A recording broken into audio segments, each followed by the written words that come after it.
Welcome to the Whissel Way podcast. My name is Kyle Whissel, your host with eXp Realty in San Diego. Today, we're going to change things up. Today and moving forward on the podcast, we're going to start doing a lot more interviews, not just of Brian interviewing me, but of me interviewing other influential people in the real estate and investment space. Today, I'm really excited. I get to interview a friend of mine, a partner of mine, Amy Johnson with Y Street Capital. Amy, how are you? I'm doing awesome.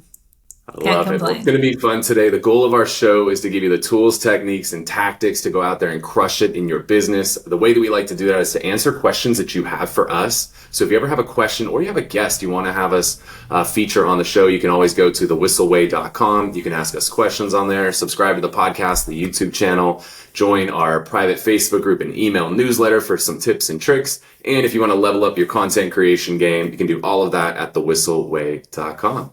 So Amy, I'll give a little bit of an intro because I've known you for, I don't know, probably 10 years now, 5-10 years, something like that. We originally met at a residential real estate conference focused on just going out and selling houses. And that's how I got to know you, was that. And over time, I got to know that you are way more of a badass than just selling houses. You've flipped houses, you're building apartment communities and home communities and self-storage. I think it's like 400,000 square feet of self-storage. So I'm excited to dive in today, get to know a little bit more about your story. And I really want to focus kind of on the self-storage space. So let's talk a little bit about your journey. Like, how did you get into real estate in the first place? Yeah, so I was actually a school teacher at a high school, downtown high school, kind of underprivileged kids. I actually love to teach, and I still kind of feel like I have a heart of a teacher. I feel like that carries over, and I'm really successful in that because I can help teach people, hey, this is what you should do with your money. Like, actually put it to work. So I started off as a teacher. I was teaching also in the summer because teachers make like so much money, right? So in the summer, I'd have a second job and I taught with the USU Extension, and I taught first-time homebuyership classes and budget classes to like mothers on WIC. And as I'm teaching this class, so that's happening. We are super, super poor. Like we're like really poor, figuring out, like trying to decide, hey, do we put formula on, or I have a baby that's like with diapers, and we're trying to figure that. My husband's like riding his bike to work to save on gas. So super poor, and we're just feeling really stuck. And we say, hey, what are we going to do? Because this cannot be our life. And we started researching, and we decided, hey, getting into real estate might be a good idea. So we turned our cute little 3-bedroom, 2-bed house that we just finished painting and like making cute.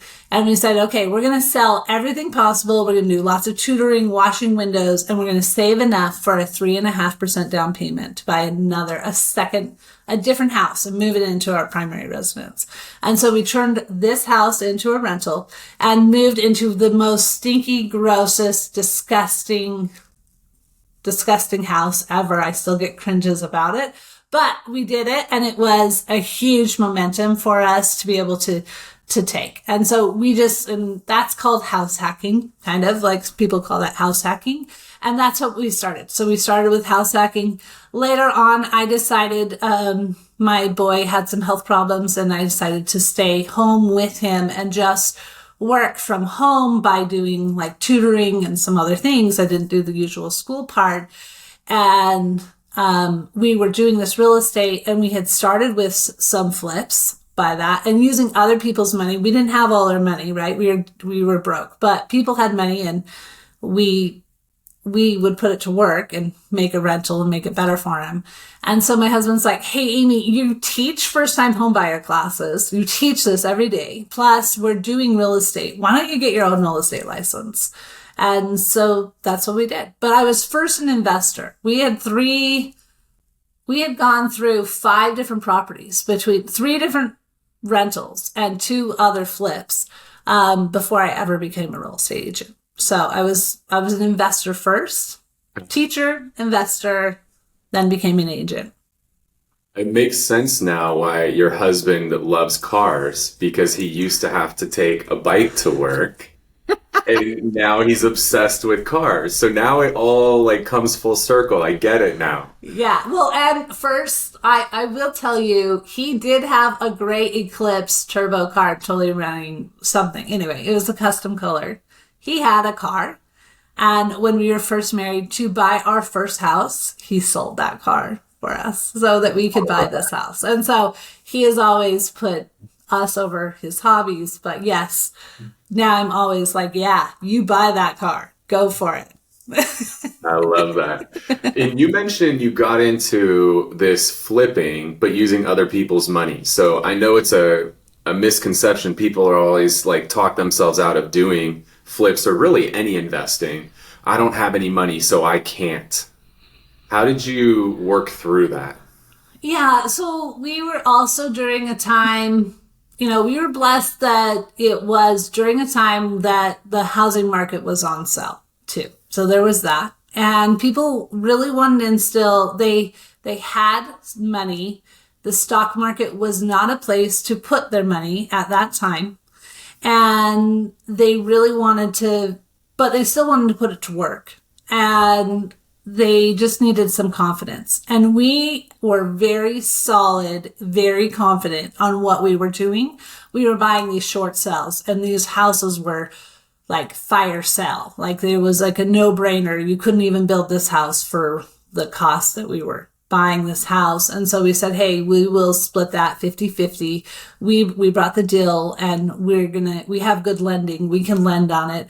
Not lend on it. Sorry. We weren't the lenders, but we had the credit. Like the loan could be in our name. So we'll put the loan in our name, and all you have to do is put money. And if somebody came with me that today, in my circumstance today, where I have capital, and they brought me an awesome deal, and they did all the work and they did everything, and I was going to give them the returns that we were going to give them, I would say, yes, take my money every day, all day for it.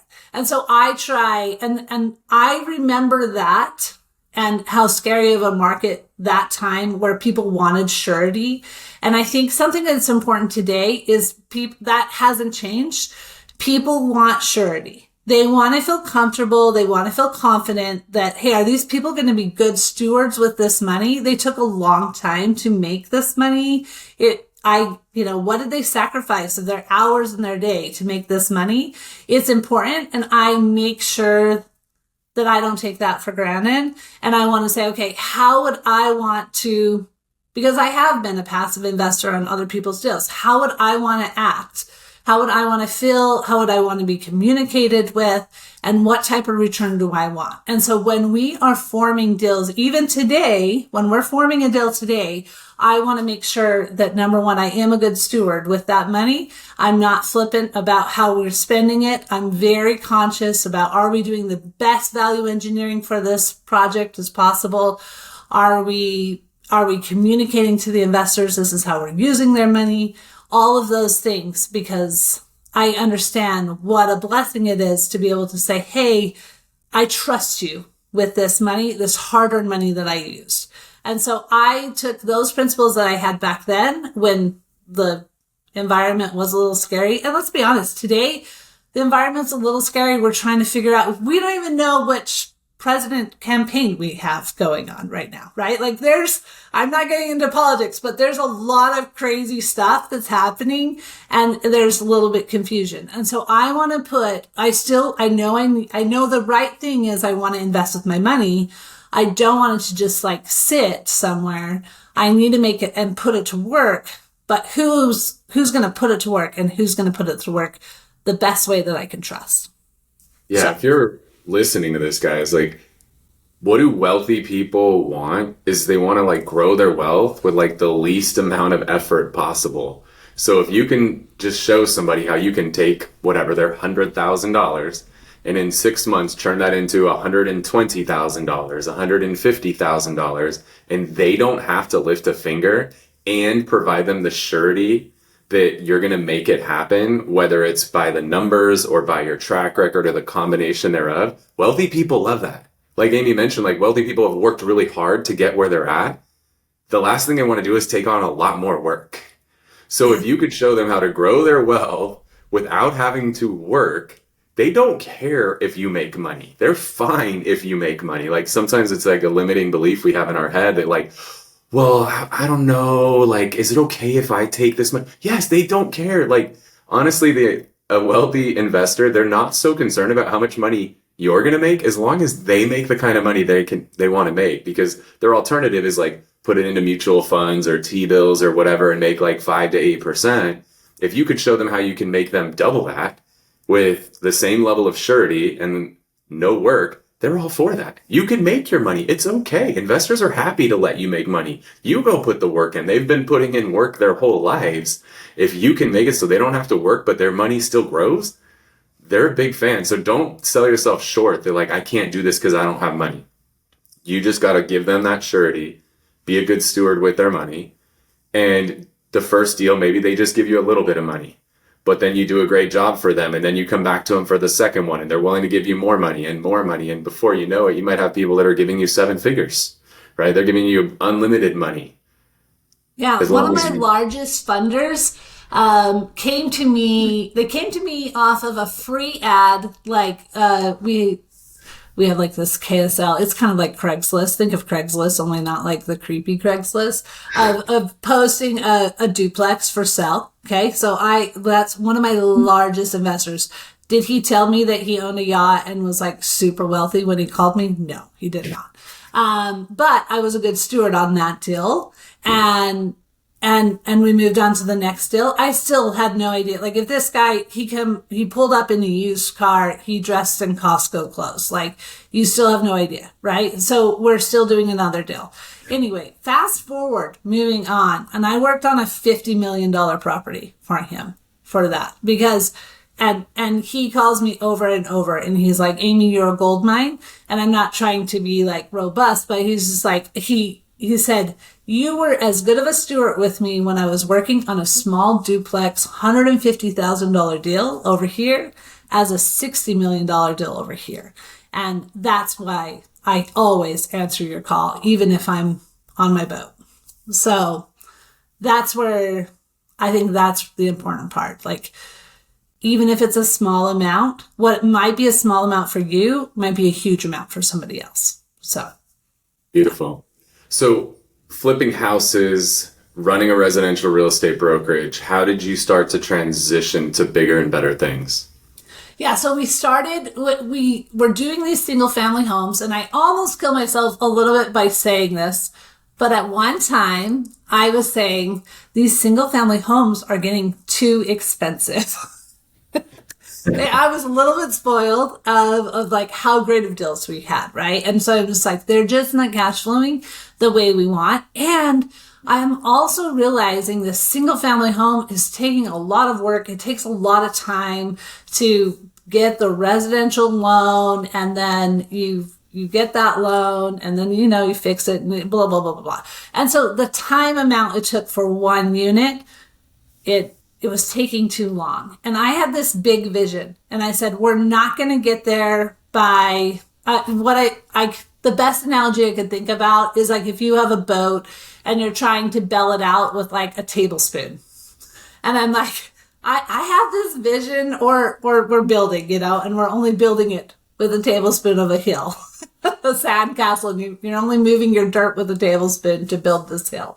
And I'm trying to build this hill of this generational wealth. My husband and I both came from very poor beginnings. I lived in a trailer and he actually was homeless for 2 years. So we came from very humble beginnings, and we knew we want to provide and do really big things. So we have this incredible vision, and this tablespoon of moving sand to make this hill is just it's not working hard enough, and we needed a bigger shovel. And so we said, okay, what can we do? And so we started researching. We dabbled in, we went into one asset that, we did some training, and we went to one asset that we found like, whoa, we don't want to do that one. That was a mistake. That was a little bit of a bucket, a little downhill, but we found our way. And eventually we looked and found self-storage. And self-storage is what really opened our minds to saying, holy cow, I don't have tenants. I don't have toilets. I don't have like tenant laws as much. They're very, very they're not emotional for it, which was big for me. I didn't want this huge emotion attached. I have 5 kids. I have enough drama. I don't need my emotions. I don't need my investments to have these strong emotions either. Okay. So that's why I got into self-storage, and I started off in self-storage as an LP investor. So I didn't know self-storage, but I wanted to come in, and I became as an LP investor. And that means a limited partner. Like, I'm a passive person, right? And we sold some of our portfolio of our single family homes and rolled those into our self-storage. And as I learned and I kind of shadowed this individual of what they were doing for self-storage, I was like, okay, what do I like? What do I don't like? Again, this is where I came back from. How am I being communicated? Do I like this? Am I like the updates? All of those things. And so then I took that knowledge, and somebody else came with a different self-storage project and said, hey, Amy, do you want to bring the money for this deal? And I said, yeah, I have some money, but I don't have all the money. But I know, because I'm an investor in this deal, that I really like it. So I'm going to bring a couple other friends, and a couple of our friends are going to buy this deal over here. And that was kind of our journey of like, okay, we're raising capital for self-storage. And the amount, when we talk single family, yeah, it's like a tablespoon. It still was movement. So I'm not dissing that it absolutely was important that I needed this movement to happen, and it started momentum. But that momentum, once I took the leap into a larger asset, whatever that larger asset is, I found it was the exact same amount of work. Okay. The larger assets are the exact same amount of work as a single family, almost a little less, because I can hire better professionals to carry this asset for me and move forward. So that's the other part I love about larger assets, especially self-storage, is I don't have to get wound up in all of the other stuff. I don't have to hear them say, my grandma died, so I can't afford to pay rent. I don't know what that really means, but I have to pay this house payment. So yeah, it's important that you pay rent, Now, yes, they're not paying rent. I do have to follow tenant laws before I can sell their stuff, but I can just take off their lock and sell their stuff now after a certain time period, right? And better yet, I don't even do that. I have a really great professional that's in it full time. That's all they do is manage these self-storage units. And so that's where it was like the biggest eye awakening of like, and you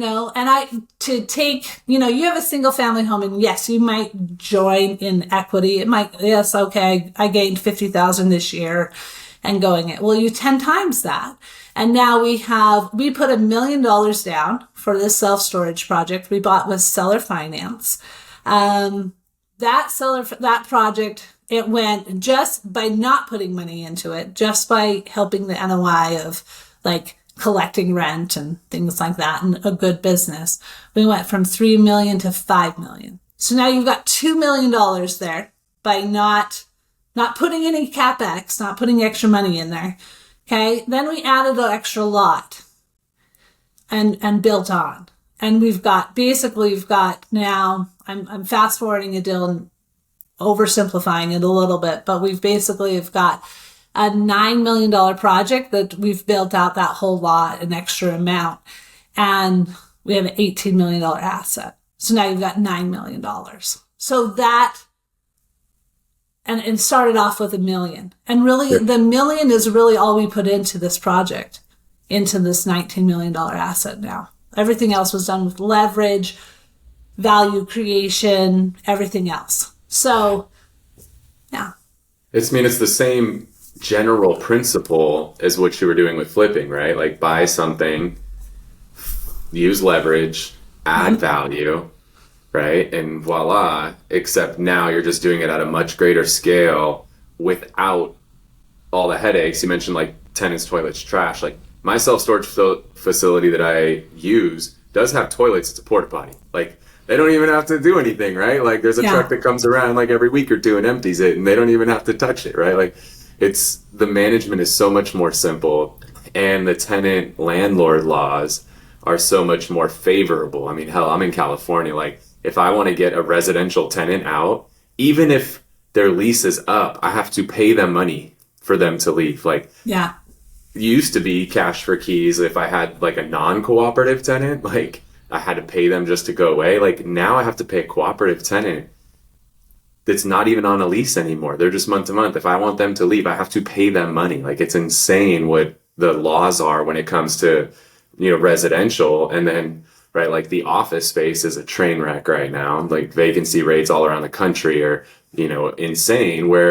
What's the vacancy rate today on storage? We're seeing just a slightly dip, I will say that, but not dramatic at all compared to office space. So we have like about a 10% vacancy. But right, where most of our 30, most of the country right now are higher. Exactly. And to think that I normally need to be about 45 to 50% occupied to be cash flowing. So everything after 50% occupancy is cash flow. And so, okay, yeah, I'm at 90% occupancy, and it's not terrible. I still have this 40% that I'm here. I would say the biggest part on self-storage, or whenever I'm looking at any asset, is how can, going back to the value creation, is where can I create the most value? And by creating the most value, what I have found was, because some people ask, well, Amy, which type of assets are you looking for? And I would say it's a mix. I do a mix. It's just like having a good stew. You want a little bit of savory, sweet, you got to have everything together in your real estate portfolio. And that's one thing I love about the fund, is that we have a self-storage fund, that has a mix of everything kind of in there. But one thing I am very excited about is I really love the new development self-storage. Yes, you aren't getting cash flow like immediately. It's not instant gratification. And I do have self-storage, like existing assets over here. So again, it's all a mix, right? So we have a blend.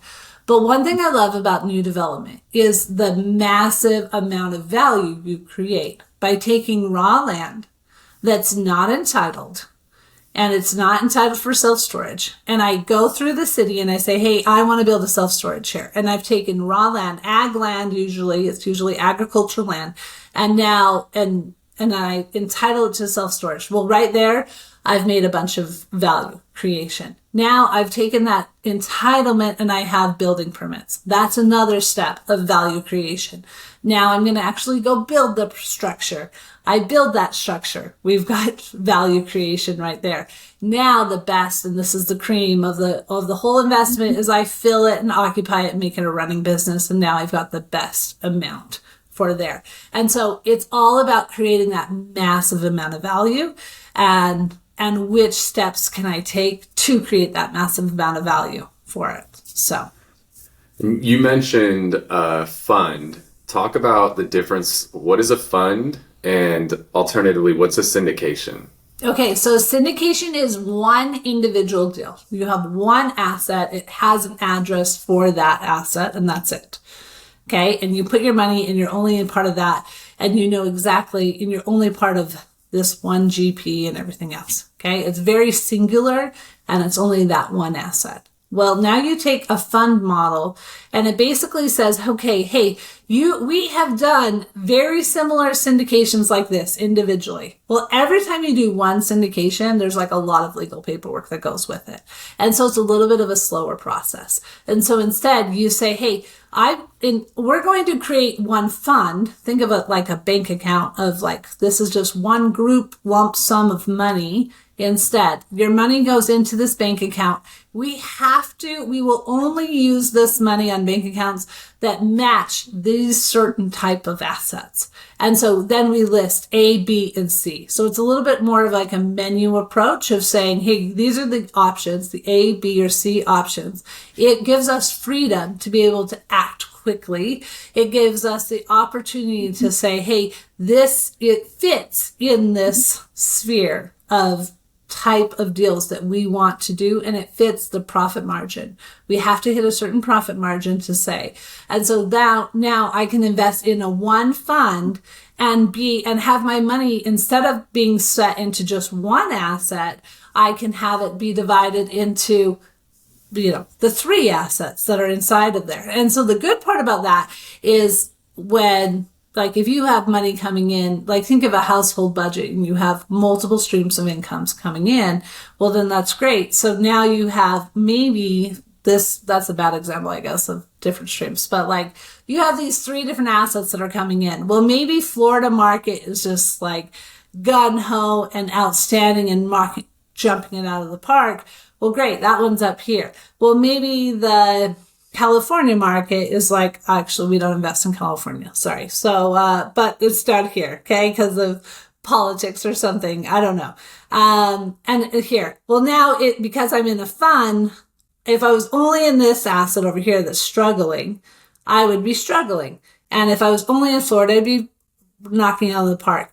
But because I'm in the fund, it brings all of the assets together and I'm doing it here in the middle. And it helps regulate and really helps make sure you have like, okay, now I have my consistent cash flow that's coming in, this mailbox money that's coming into me every single month because of the different assets. Yeah. And I mean, in the last few years, we've seen that with insurance. If you're anywhere on like the Gulf Coast or in Florida, like the cost of insurance for anything has like shot through the roof, where it's blown a lot of people's deals up. And then you have the multifamily space. I'm in a deal in Portland, Texas, which is in the Gulf Coast. And, rents have flattened, insurance costs have shot through the roof, and rates have jumped to where that deal, I'm just going to be happy on that deal to just get out of it. Mm-hmm. Alternatively, I have deals, in other states that are crushing it and doing extremely well, don't have all those same externalities. And so again, you take all that, you blend it together, and you come out okay. Whereas if I was only in that Texas deal, I'd be getting crushed. And so it's, Warren Buffett talks about diversification all the time, right? This is like a great example of how you can do it, but you still have a belief in a particular asset class, but you're not set on one particular asset, right? You're spreading it across multiple assets. And you can see the same thing, like if you're a stock market guy, think of it as the same thing. Like there's individual stocks, right? Or there's the mutual, whatever you're called, the stocks. Right, all the mutual funds, yeah. The mutual fund stock, right? And it's a fund. That's the difference. And that's the best comparison I would say, is like these ones are all different ones versus I'm only buying stock in Apple or Tesla or whatever, and now you have the volatility of like, is it doing well, is it not for them? Cool. And the same thing, right? When you're making that investment, you've got to choose which hedge fund you want to invest into that's managing the fund for you. So the same thing's happening when somebody's investing into storage. So last thing I want to hit on before we finish today is like, talk about what is Y Street Capital and why would somebody want to invest with you guys? Yeah. So Y Street Capital is a company that we're actually in 8 different states, and 2 different provinces in Canada. So, we have a good breadth of, we're a group of powerful individuals that specify we are specific in a couple different fields. So the great part about that is, one part I can't stress enough is make sure whoever you are investing with, you have a GP that it has a wide array of different skills, that if you don't have what's called a key man syndrome of if one individual is out for the pack, if they get sick or something, the whole deal's not going to fall apart. And that's critical. Make sure you have that. So we have very strong professionals in all different areas, and that we've got multiple partners inside of that can carry and we can cross carry over into different avenues there. We are investors ourselves. We have been LP investors ourselves. We are not new investors. We have, we understand what it's like to fail, because we have failed before. And I would say anybody that says that they've never failed, and they've never learned from those experiences, they're probably lying to you, or they're just too new because, if you don't know how to, so everyone has failed before, which I think takes a ton of learning experiences for it. Now, the good part is I failed on my own dime. That's the best part, right? So when I said I tried a different asset and I was like, oh, I hated that. That's when I was like, okay, this wasn't for me. And I don't know if that was a fail. It was more of like a fail forward. It just propelled us to say, okay, we definitely don't want that. We want this.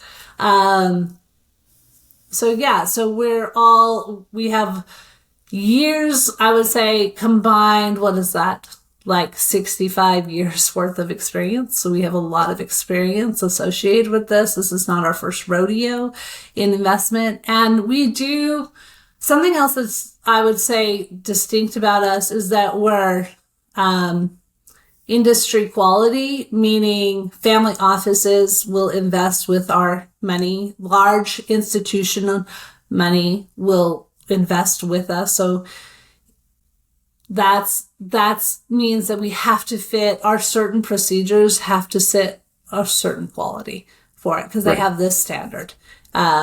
If they will invest with us. And so we're not just taking Joe Schmo's money over here. We are very good stewards with their capital and how we report and everything else.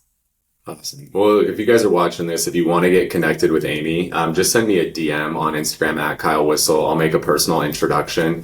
You can talk to her entire team at Y Street, talk about their storage fund or any of the other investments. She's just scratching the surface of what they do. They have so many different projects going. They're an amazing company. So if you want to get connected, just DM me at Kyle Whissel. I'll make that connection. Amy, before we wrap, we like to do something we call the Whissel Widget of the Week. So this is something we utilize in our business. It saves us time, makes us more money, or just helps us have a little bit more fun. So what do you got for us? Yeah, I would say there's two parts to that. Number one, I try to limit myself to a 30-minute meeting so that we are actually on task and it's relevant. And the second part is the day before the meeting happens.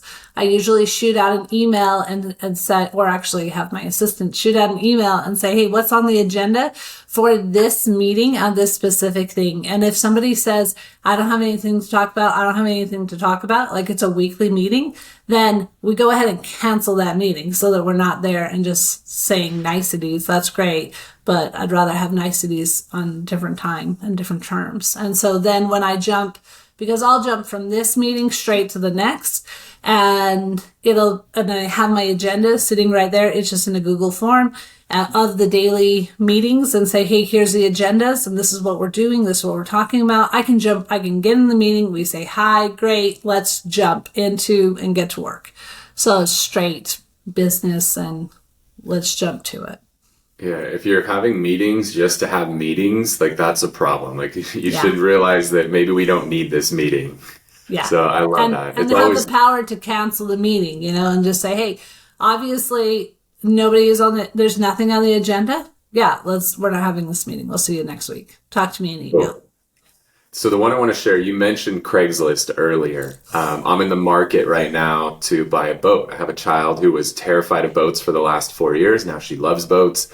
I can't be more excited to get back into boating. So I'm in the market looking for a boat. And I found this website. It's called searchcraigslist.net. Searchcraigslist.net. And what it does is it searches all of the Craigslist across the country. Because the problem with Craigslist is I have to go search like San Diego and look for the boat. And then it might show me like the surrounding areas. It might hit like LA or Orange County or something. But it won't hit Texas. It won't hit Nevada. It won't hit Arizona. It's just going to show me like what's really close to me. So then I got to leave San Diego and then I got to go look at like Phoenix and then I got to go look at Nevada and I got to look at all these different ones. So search Craigslist.net. I can just type in the type of boat I want. It'll show me every single Craigslist posting nationwide for what I'm looking for. So when I was looking for a RV a few years ago, I used it. And now looking for a boat, I used it because I'm willing to go far for a boat, right? If I can save $10,000, $20,000 if I go to Arizona versus buying here in California, I'm going to go to Arizona. If I'm going to go, I got to go to Texas. I'll go to Texas to save 20 grand. Like that's a lot of money. So search Craigslist.net. If you're looking to buy something bigger on Craigslist, could be a really cool tool for you. Amy, I really appreciate you tuning in today. If people want to stay connected to you on social, what's the best way? My Instagram is Invest with Amy. That you can DM me in there. I admit I'm not awesome in Instagram, a little bit, not as great as you. I'm stronger in Facebook and LinkedIn. Amy J at Y Street Capital is my email. I'm always in my email though. Amy J at Y Street Capital. Feel free to email Awesome. me. If you guys enjoyed the show today, if you're watching on YouTube, hit that thumbs up button. Let YouTube know. If you want more of our content, hit the subscribe button and the little notification bell. And if you have questions, throw them in the comment section. We personally respond to every single one of those. And if you are listening on a podcast platform, make sure to subscribe or follow the show. And if you can write a little review, maybe one of the takeaways you got from this episode or just from tuning into the podcast in general, those reviews mean the world to us. Amy, thank you for joining me, and everybody watching, listening, thank you so much for tuning into this episode of the Whissel Way podcast.